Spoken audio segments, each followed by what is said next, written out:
বগুড়া শহীদ Ziaur Rahman medical college হাসপাতালের সামনে বগুড়া রংপুর মহাসড়কের সিলিমপুর এলাকায় অবিলম্বে আন্ডারপাস নির্মাণের দাবিতে শনিবার 2 ঘণ্টা ব্যাপী একটি মানববন্ধন অনুষ্ঠিত হয়েছে।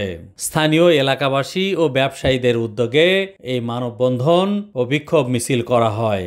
ব্যবসায়ীরা মানববন্ধনে বলেন, এই রাস্তাটি খুবই গুরুত্বপূর্ণ।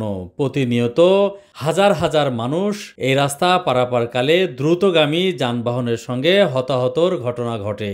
দীর্ঘদিন ধরে আন্ডারপাস নির্মাণের দাবি জানালেও মহাসড়ক বিভাগ তা আমলে নেয়নি। তাই অবিলম্বে আন্ডারপাস নির্মাণের ব্যবস্থা করতে হবে, নইলে রাস্তার কাজ করতে দেওয়া হবে না বলে হুঁশিয়ারি উচ্চারণ করেন এলাকাবাসী।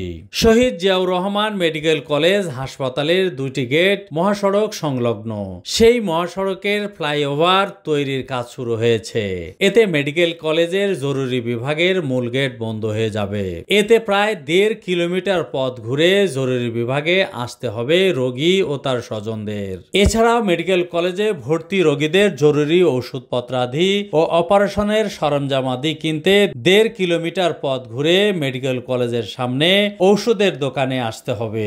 এখানে একটি আন্ডারপাস অথবা যে কোনো ভাবে হাসপাতালের গেটের সাথে সংযোগ থাকলে রোগী এবং রোগীর স্বজনদের হাসপাতালের প্রবেশ এবং বাহিরের সুবিধা হবে।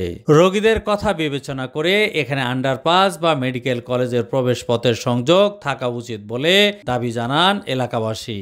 এমন অপরিকল্পিত ফ্লাইওভার কারো জন্যই সুবিধা বয়ে আনবে না। দ্রুত সময়ের মধ্যে ফ্লাইওভারের নকশা পরিবর্তন করে জনবান্ধব ফ্লাইওভার নির্মাণের দাবি এলাকাবাসীর। মানববন্ধনে উপস্থিত ছিলেন ব্যবসায়ী জহুরুল ইসলাম পলাশ, মাহবুব হাসান লেমন সহ স্থানীয় এলাকার ব্যবসায়ী নেতৃবৃন্দ।